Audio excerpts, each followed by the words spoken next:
Welcome to another change-making conversation from Baptist News Global. You're listening to a special podcast series titled Highest Power, Church and State, featuring writer, poet, and musician Rick Pidcock. Now here's Rick.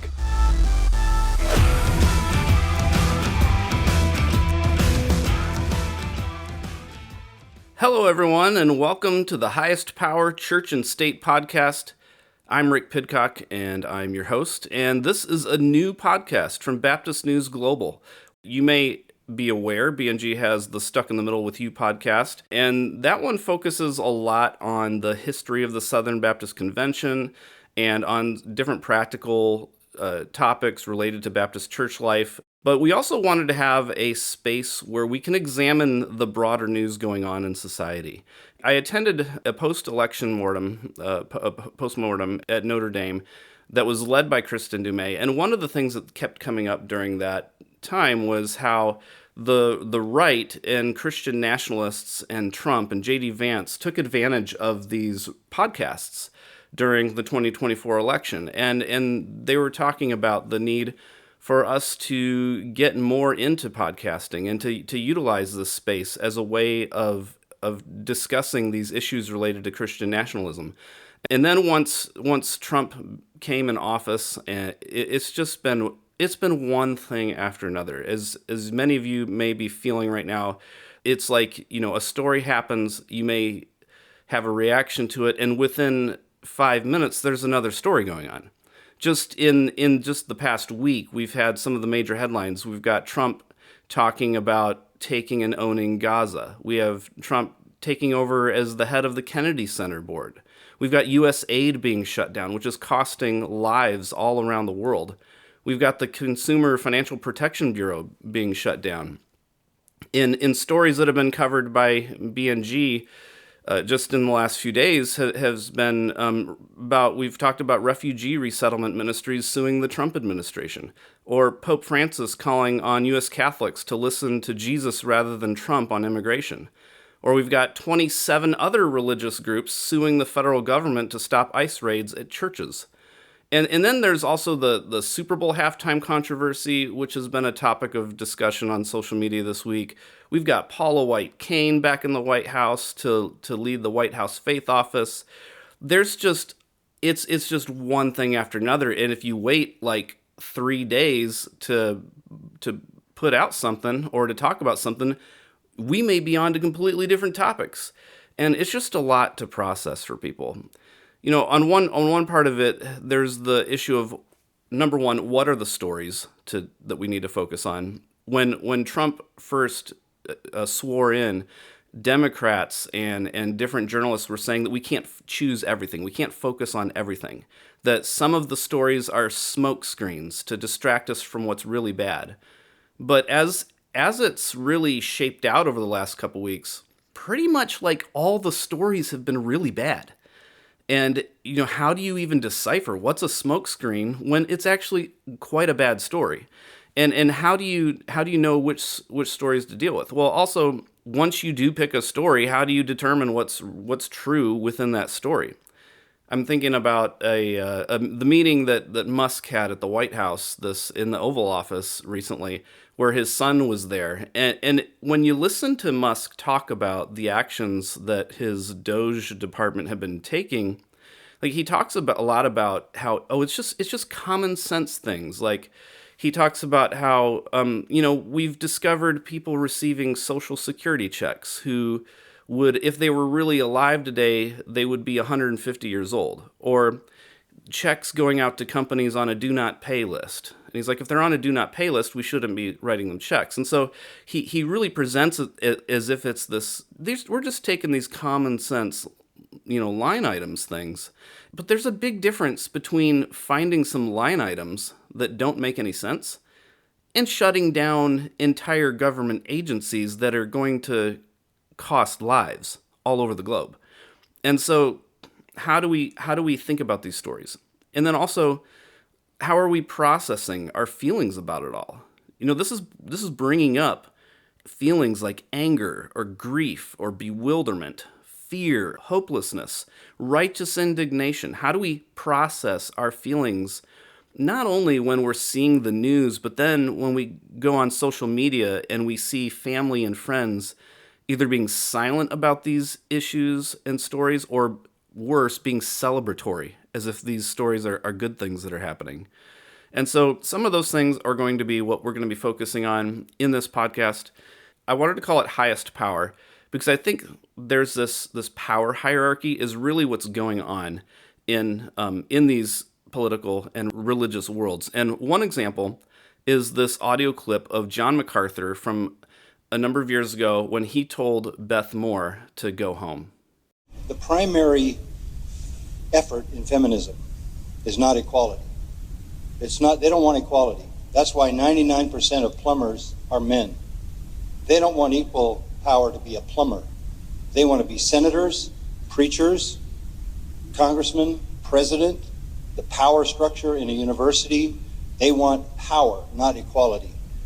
And this is the highest location they can ascend to, that power in the evangelical church, and overturn what is clearly scriptural. So for John MacArthur, the pastorate is not about feeding or protecting the sheep. It's not about helping people foster the fruit of the Spirit in their lives. For MacArthur, everything in the universe is an authority and submission hierarchy, which means it's all about power. And so as he defines the pastorate when in his attack of Beth Moore and of women who want to be pastors or politicians, he says that the pastorate is an ascension to power. And so one of the things we need to do in this podcast is talk about within the world of conservative evangelicalism, especially in the patriarchal world of this theology, how is theology being utilized to sacralize power and to sacralize male power, and how is it being utilized to glorify this obsession with and this desire for power? But it's also, not only is the highest power the passion of religious people, it's also the passion of politicians. This is the Secretary of Defense, Pete Hegseth, talking to NATO. We can talk all we want about values. Values are important. But you can't shoot values. You can't shoot flags, and you can't shoot strong speeches. There is no replacement for hard power. As much as we may not want to like the world we live in some cases, there's nothing like hard power. So one of the questions that comes up in moments like this is the relationship between theology and politics.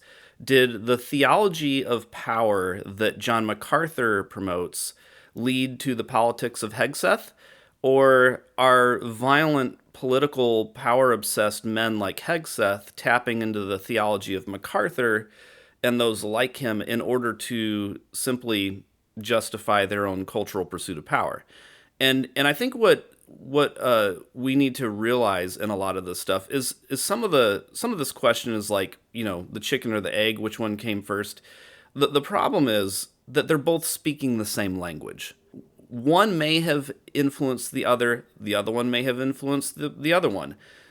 They may be in a little bit of a dance, but they're both speaking the same language. And one of the ways we can begin to process these stories and begin to process our feelings is by recognizing whether they're pastors or politicians, what language they're speaking, how they're talking about power, and that can help us begin to create these maps in our mind about what exactly the dynamics are and the relationship dynamics that they're creating. It's almost like a who's the king of the mountain game. And MacArthur in the religious world, he thinks he's the king of the mountain. And in Hegseth in the political world, in Trump, they think they're the king of the mountain. In as a nation, we think this whole America first mindset is that America is the king of the mountain. It's the highest power at the top of the hierarchy. One of the questions that comes up then is, well, what happens when these two powers clash? And that's where we get the church and state part of it. What's the relationship between the church and the state? And here is an audio clip of Representative Lauren Boebert sharing some of her thoughts. The reason we had so many overreaching regulations in our nation is because the church complied. The church is supposed to direct the government. The government is not supposed to direct the church. That is not how our founding fathers intended it. And I'm tired of this separation of church and state junk that's not in the Constitution. It was in a stinking letter, and it means nothing like what they say it does.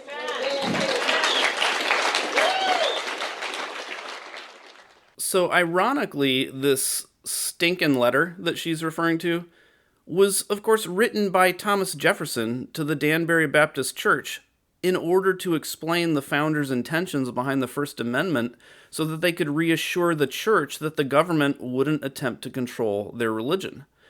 And so the question going on here between the church and the state that I would have for Boebert would be, what church are you talking about? Are you talking about Bishop Buddy's church? Are you talking about churches in the Cooperative Baptist Fellowship or others who are trying to sue the federal government right now because they're shutting down their ministries? Because it really seems to be, to me, that we're really talking about churches that support Trump. She wants churches that support Trump to direct the government in order to create this power dynamic where the church is really at the top of the hierarchy, creating this Christian theocracy, basically. If the church is directing the government with their theology, how is that any different from a theology or from a theocracy? So, you got Trump's faith office that he's come out with and his task force to defend Christians against persecution, but it's not defending Islam, it's not defending Hinduism, it's not defending Buddhism or Judaism or agnosticism or atheism, it's only defending Christianity, and only a certain type of Christianity, not the Christianity that is driven by love for neighbor as self, and that is driven by a desire to foster wholeness and mutuality in the world, and a sense of belonging with everyone around the table, but a type of Christianity that is all about an ascension to the highest power and dictating that through coercion to everyone else. You better get in line, you better submit, or you're going to be in exile and face the justice of retributive punishment. So we're going to have a lot to talk about and process together on this podcast. Thank you so much for checking us out. Go ahead and subscribe, and I'll look forward to our conversation beginning in March. This has been another change-making conversation from Baptist News Global. The episode you've just heard is part of a special podcast series titled Highest Power, Church and State. Be sure to follow BNG daily at baptistnews.com and subscribe to get notifications about future episodes. Baptist News Global is a national nonprofit news service that is independent, free, and faithful. BNG is supported by readers and listeners like you. Learn more at baptistnews.com.